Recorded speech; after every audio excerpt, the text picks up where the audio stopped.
네, 우리가 인생을 살다 보면 참 힘들 때 많이 있습니다. 하던 일이 잘 안 돼서 힘들기도 하고, 과거에 꾸었던 꿈이 현실에서 이루어지지 않을 때, 또 건강의 문제가 우리의 삶에 닥쳐질 때, 뭐 이런 외부적인 요인도 인생을 참 힘들게 만들기도 합니다만, 대부분 많은 경우 우리 마음가짐 때문에 인생이 좀 힘들다, 인생이 좀 짐스럽다 이렇게 느낄 때가 많습니다. 갑자기 인생에 불어닥친 회의감, 무료함, 내가 왜 살아야 하는지, 내가 사는 것이 지금 제대로 살고 있는 것인지, 이런 회의감이 찾아올 때 사는 게 좀 힘들어진다 이렇게 느껴집니다. 또 소망을 잃었을 때도 인생이 참 힘들다 이렇게 느껴지죠.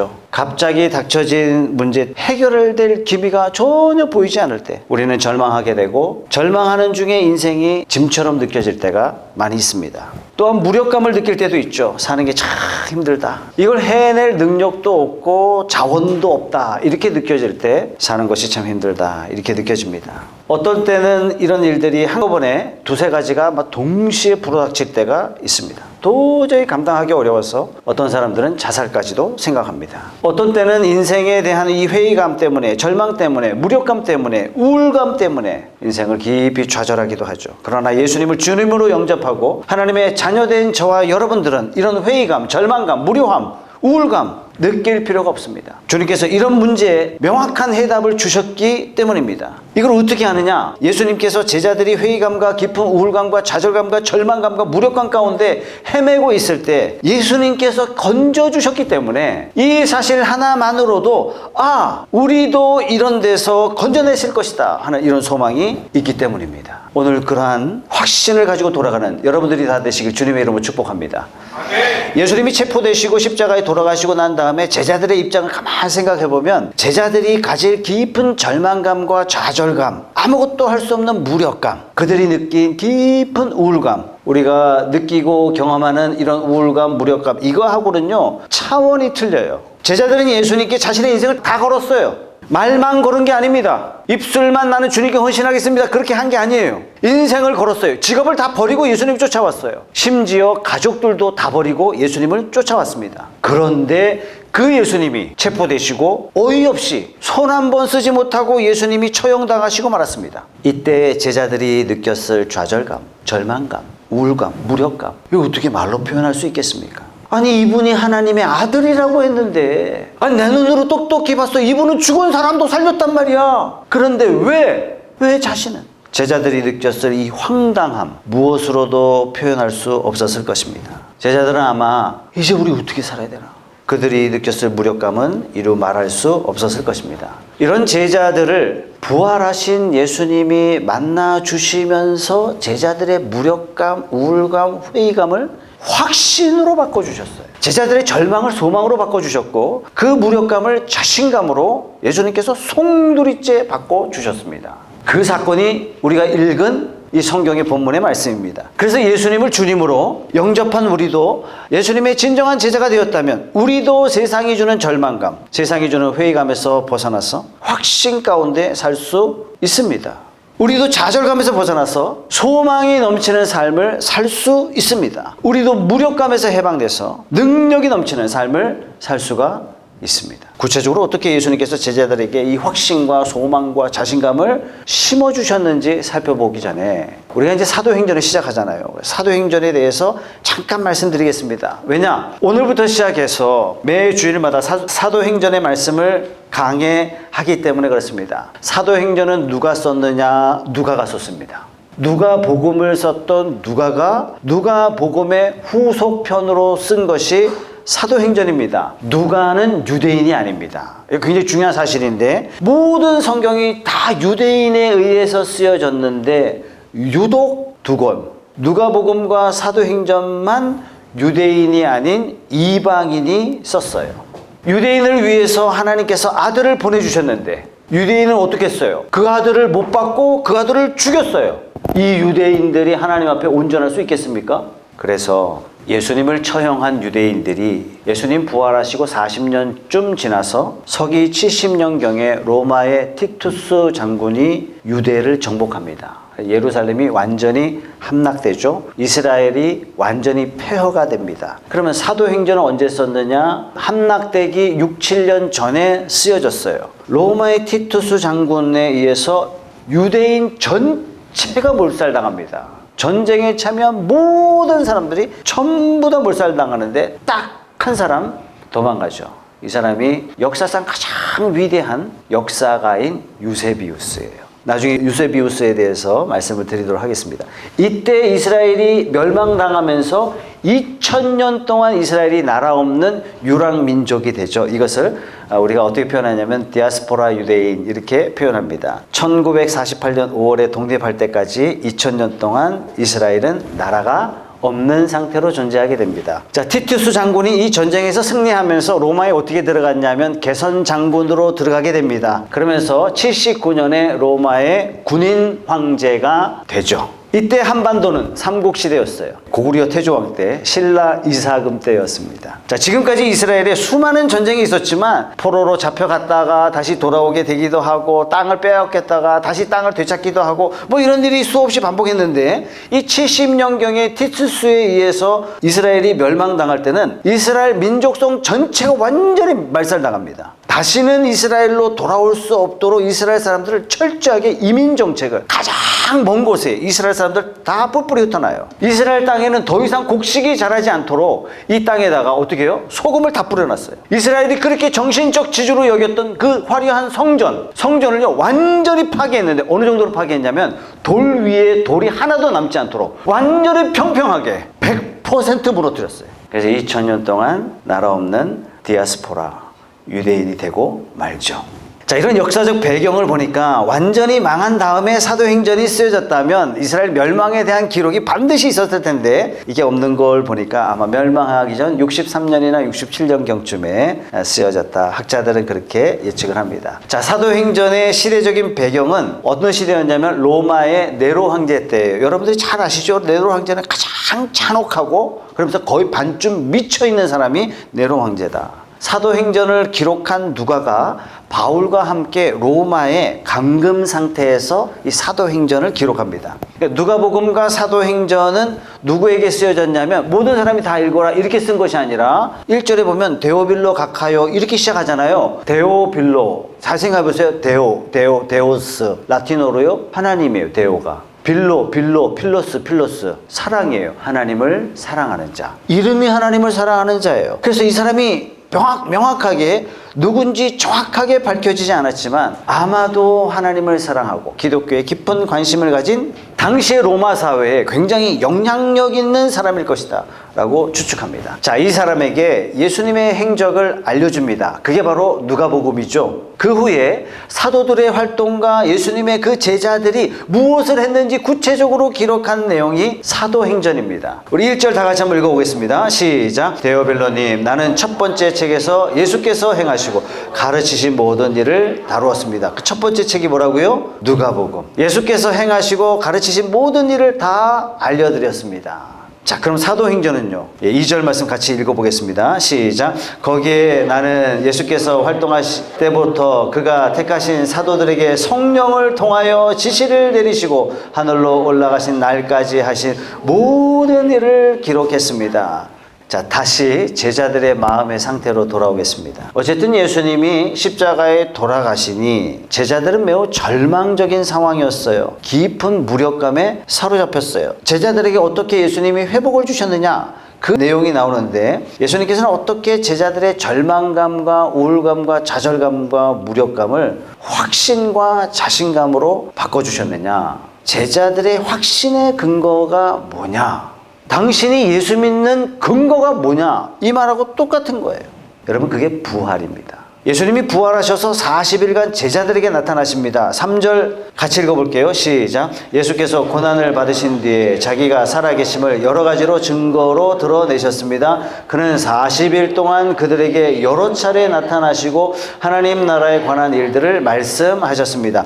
부활하신 예수님이 한두 사람만 만난 게 아닙니다. 20명을 만난 것도 아닙니다. 약 500명 사람들에게 부활하신 예수님이 나타나셔서 부활하신 예수님을 만나게 하게 됩니다. 사도 바울은 이 사실을 고린도전서 15장 이렇게 기록해 놓고 있어요. 나도 전해받은 중요한 것을 여러분에게 전해드렸습니다. 그것은 곧 그리스도께서 성경대로 우리 죄를 위하여 죽으셨다는 것과 무덤에 묻히셨다는 것과 성경대로 사흘날에 살아나셨다는 것과 게바에게 나타나시고, 게바는 베드로입니다. 다음에 12 제자에게 나타나셨다고 하는 것입니다. 그 후에 그리스도께서는 한 번에 500명이 넘는 형제 자매들에게 나타나셨는데 그 가운데 더러는 세상을 떠났지만 대다수는 지금도 살아 있습니다. 다음에 야고보에게 나타나시고 그 다음에는 모든 사도들에게 나타나셨습니다.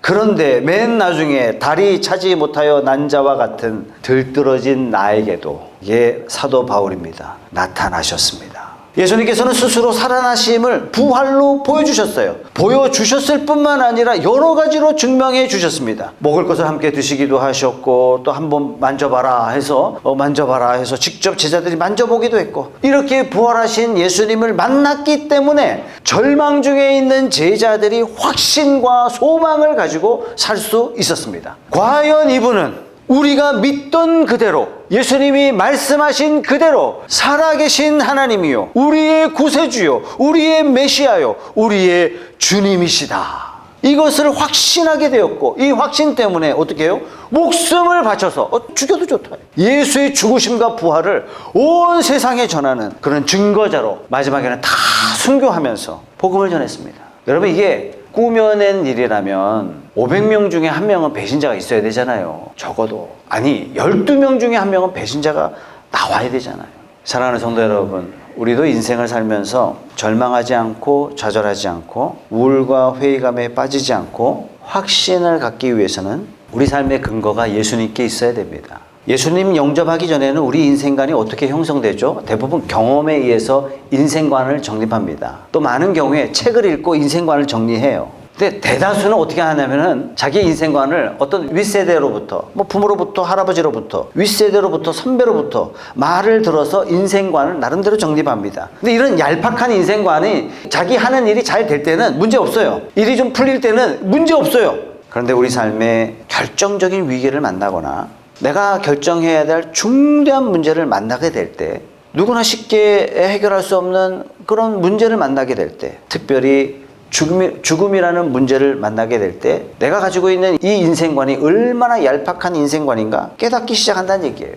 여기서 인생이 와르르 무너지는 것을 경험합니다. 그러면서 이 살 가치가 있는가, 삶의 회의가 찾아오게 되는 겁니다. 내가 제대로 살고 있는가, 삶이란 도대체 뭐냐, 어떻게 살아야 되느냐, 죽고 난 다음엔 도대체 무엇이 날 기다리고 있는가, 이렇게 살려고 내가 아둥방둥 삶을 살아왔는가. 우리 삶이 내 경험이나 책에서 혹은 어떤 남의 철학에서, 논리나 상식에서 기초한다면 우리 인생은 반드시 회의에 빠질 수밖에 없습니다. 우리 삶은 부활하신 예수님께 기초해야 됩니다. 예수님께서 죽음을 이기시고 부활하셔서 인생의 가장 중요한 문제를 알려주셨어요. 우리가 도대체 어디서 왔고 앞으로 우리가 어디로 갈 것이며 우리가 이 땅에 왜 존재하는지, 여기 아주 근본적인 답을 주실 수 있는 분이 누구시다? 예수님 한 분밖에 안 계시다. 왜? 예수님이 부활하심으로 그 자격을 증명하셨어요. 여러분, 지금까지 인류에 살았던 많은 수십억 명 중에 얼마나 많은 사람이 이 땅에 살다가 죽었는지 모르지만 그 수많은 사람 중에 영웅도 있었고 위인도 있었고 성인도 있었습니다. 그러나 그들 공통점이 뭐냐? 다 죽었어요. 다 죽어서 땅에 묻혔습니다. 그들의 무덤의 비석들이 이걸 증명해 줍니다. 이 사람들이 살면서 당대에 주름 잡았는지 모르겠어요.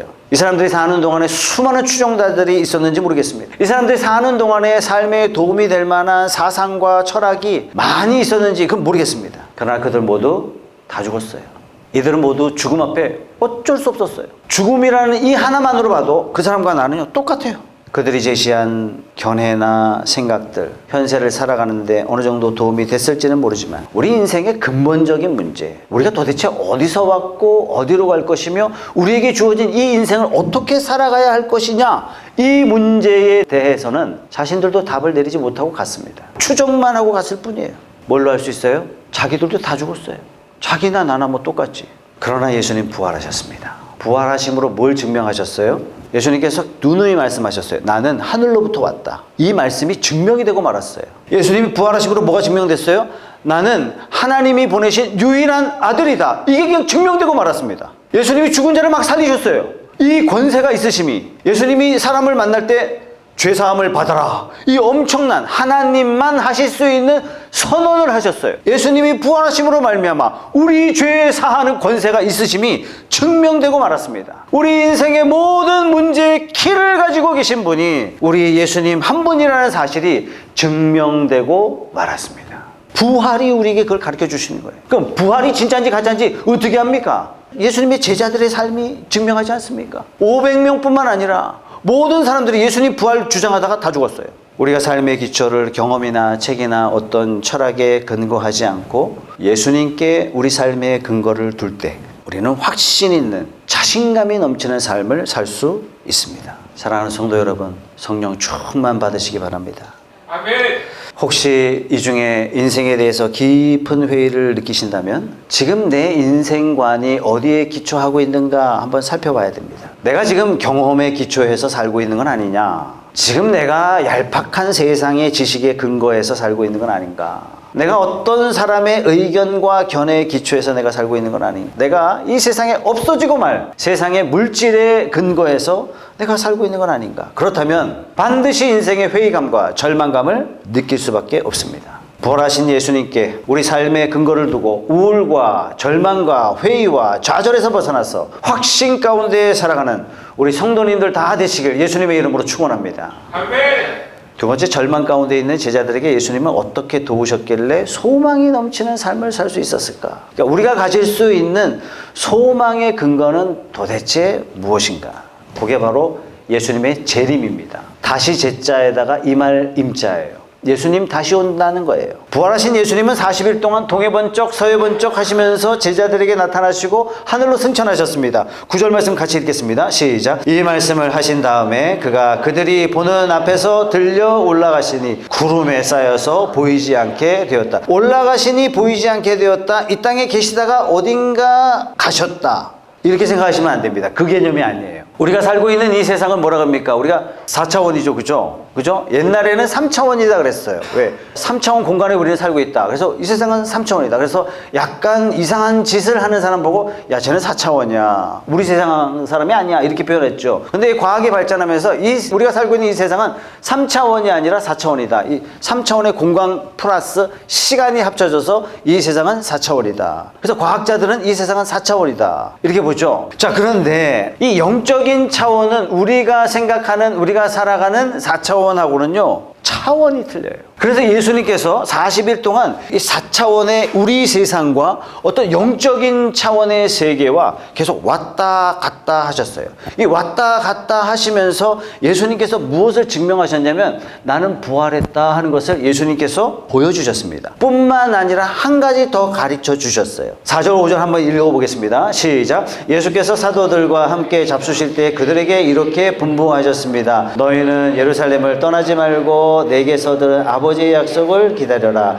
요한은 물로 세례를 주었으나 너희는 여러 날이 되지 않아서 성령으로 세례를 받을 것이다. 8절도요. 시작. 그러나 성령이 너에게 내리시면 너희는 능력을 받고 예루살렘과 온 유대와 사마리아에서 그리고 마침내 땅끝에 내 증인이 될 것이다.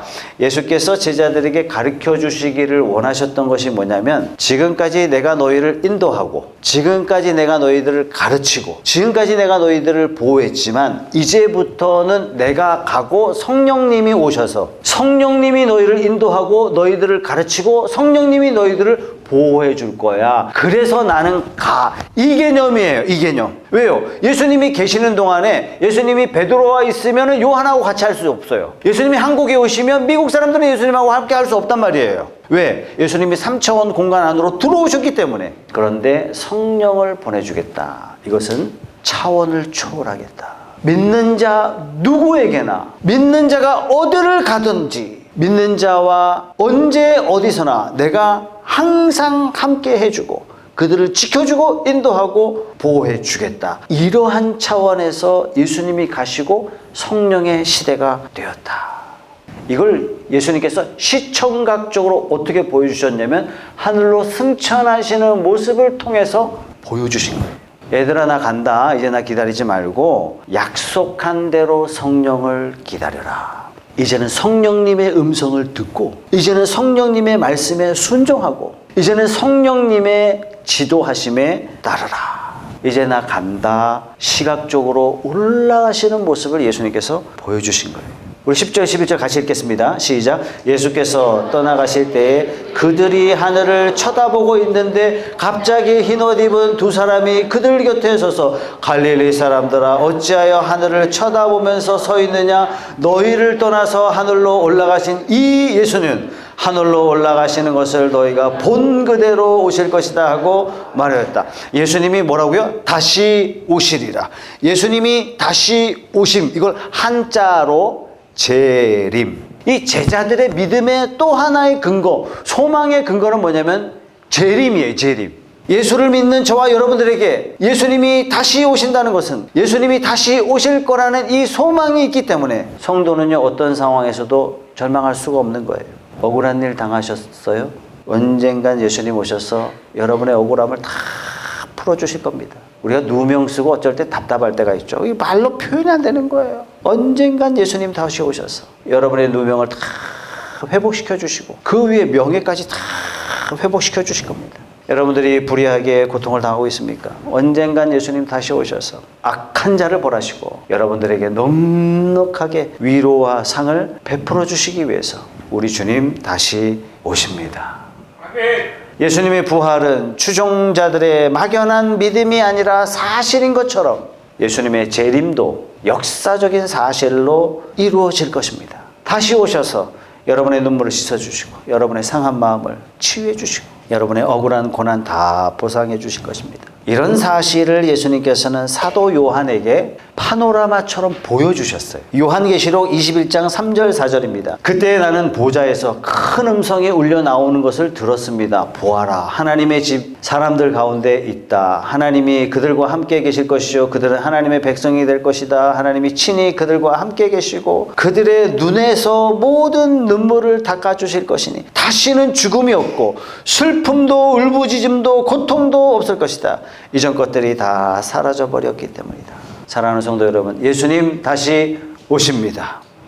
왜요? 억울한 사람의 그 억울함을 풀어주기 위해서, 억압받는 자에게 진정한 자유를 주시기 위해서, 남몰래 흘린 그 눈물을 닦아주시기 위해서, 마음에 상처받은 자를 위로해 주시기 위해서 우리 주님 다시 오십니다. 그래서 우리는 이런 소망이 있기 때문에 어려움 가운데 있지만 소망할 수 있고, 이런 소망이 있기 때문에 고난 가운데 우리는 즐거워할 수 있습니다. 왜? 예수님 다시 오시기 때문에. 여러분들이 주를 위해서 받은 고난 보상해 주시기 위해서 예수님 다시 오십니다. 예수님께서 여러분들이 주를 위해서 바친 그 충성, 여기에 상 주시기 위해서 예수님 반드시 다시 오십니다. 재림 예수를 고대하시면서 고난 가운데 환난 가운데 오히려 기뻐하면서 별거 아니야, 금방 예수님 오셔, 삶을 엔조이 하시는 우리 사랑하는 성도님 다 되시길 주님의 이름으로 축복합니다. 아멘. 세 번째로 예수님의 제자들이 그 무력감을 어떻게 극복했느냐, 예수님께서 도대체 어떻게 도우셨느냐, 우리가 자신 있게 인생을 살아갈 수 있는 근거가 뭐냐, 그게 바로 성령님이에요.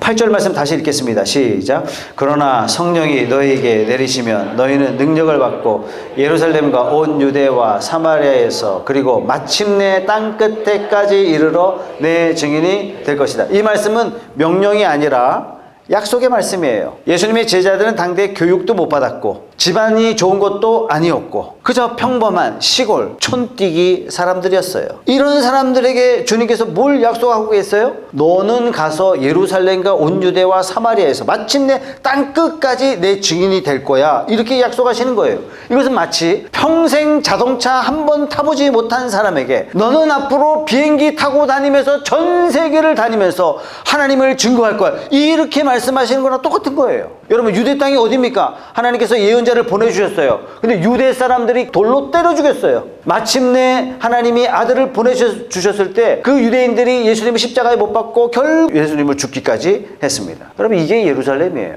세상 사람들은 배운 사람이에요. 세상 사람들은 힘과 권력을 가진 사람들이에요. 세상 사람들은 재력을 가지고 있습니다. 그러나 예수님의 제자들은요, 아무것도 없어요.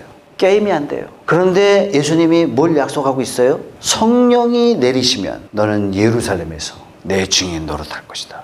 무슨 얘기입니까? 너는 하나님의 대변자가 될 거야. 너는 하늘이 보낸 대사가 될 거야. 유대 땅에서, 땅끝에서 시골 촌사람이 11명의 제자가 영광스러운 하나님의 증인이 될 것이다. 이 약속은요, 어마어마한 약속이에요. 여러분, 이 약속은 제자들에게만 주어진 약속이 아니라 지금 저와 여러분들에게 주어진 약속인 줄 믿으시기 바랍니다. 아멘. 우리 삶의 목적이 예수님께 영광, 하나님께 영광 돌리는 것이 된다면, 이것이 우리의 삶의 목적이 된다면 성령께서는 우리 삶을 인도해 주시고 예수님의 증인된 삶을 살 수 있게 해 주시고, 내가 할 수 없는 일을 하게 해 주시고, 내가 살아낼 수 없는 삶을 살아내게 하시고, 불가능을 가능하게 만들어 주시는 엄청난 약속이 이 8절 말씀 하나에 담겨져 있는 거예요. 우리 삶의 목적이 주님께 영광 돌리는 것입니다. 이렇게만 된다면 성령님께서는 우리의 생업이 되게 해주시는 거예요. 생각해 보세요. 불경기다라고 외치지 않았을 때가 우리 생에 단 한 번도 없었어요. 그러나 하나님 되게 해주시는, 우리 삶에 크고 작은 기적을 베풀어 주셔서라도 우리로 하여금 그리스도의 증인된 삶을 살아갈 수 있도록 하나님께서, 성령님께서 그렇게 만들어주겠다. 아멘. 확신하시기 바랍니다. 아멘. 하나님께 영광 돌리는 것이 내 삶의 목적이 된다면 성령님께서 역사하셔서 여러분 가정에 복을 주시고 여러분 자녀들에게 복을 주시고, 우리는 크고 작은 기도에 하나님의 응답하심에 기적을 베풀어 주시는, 그래서 결국 우리를 증인으로 써주시는, 우리를 세상에 보호해 주시는 그런 삶을 살아가게 될 줄 믿으시기 바랍니다. 아멘. 그래서 성도는요, 이런 근거 때문에 내 자신감이 넘쳐야 돼요. 이건 나 자신에 대한 자신감이 아니에요. 내 안에 계신 성령님 때문에, 내가 주님께 영광 되려는 이 소망이 있기 때문에 성령님이 나를 반드시 도와주신다. 그래서 우리는 어디 가든지 당당할 수가 있어요. 바울이 묶여서 포로로 끌려가는데 왕에게 뭐라고 고백합니까? 이 묶인 것 빼고는 당신도 나처럼 되기를 원합니다. 도대체 이 자신감이 어디서 나오냔 말이에요. 사랑하는 성도 여러분, 성령 충만 받으시기를 축복합니다. 아멘. 솔직히 우리는 지혜도 부족하고 체력도 부족하고 능력도 없습니다. 그러나 우리가 주님께 영광 돌리는 이 목표가 내 삶의 제1순위가 되고, 우리 삶의 목적이 하나님께 영광이라면 죽음에서 살리신 성령께서 도대체 우리에게 무엇을 주지 않으시겠습니까? 지금도 우리 삶에 크고 작은 기적을 베풀고 계십니다. 없는 것을 있게 하시고 되지 않는 일도 되게 해 주시고 계십니다. 이유는 딱 하나요. 증인 되게 하려고. 사랑하는 성도 여러분, 우리 삶의 목표를 예수 그리스도께 맞추고 삽시다. 아멘. 예수님은 죽음을 이기시고 부활하셨습니다. 우리가 어디서 왔고 어디로 갈지, 내 삶이 어떻게 살아내야 하는지 유일하게 아시는, 우리 인생의 키를 잡고 계신 분이 예수님이십니다. 이 예수님께 삶의 근거를 두고 살아가는 저와 여러분들이 되십시다. 아멘. 우리 주님 반드시 다시 오십니다. 잘못된 것을 바로잡기 위해서 우리의 억울함과 또 우리의 누명과 우리의 고난과 고통을 보상해 주시기 위해서 예수님 반드시 다시 오십니다. 우리 주어진 삶 가운데 비록 어렵더라도 오히려 기뻐하며 즐거워하며 감사하며 우리에게 주어진 삶을 살아냅시다. 아멘. 우리 안에 역사하시는 성령님께 순종합시다. 우리가 주님께 영광이라는 이 거룩한 목표, 우리 성령님이 주신 이 거룩한 목표, 이거 붙잡고 살아가면 우리는 자신 있는 삶을 하나님 앞에 살아가게 될 줄 믿습니다. 아멘.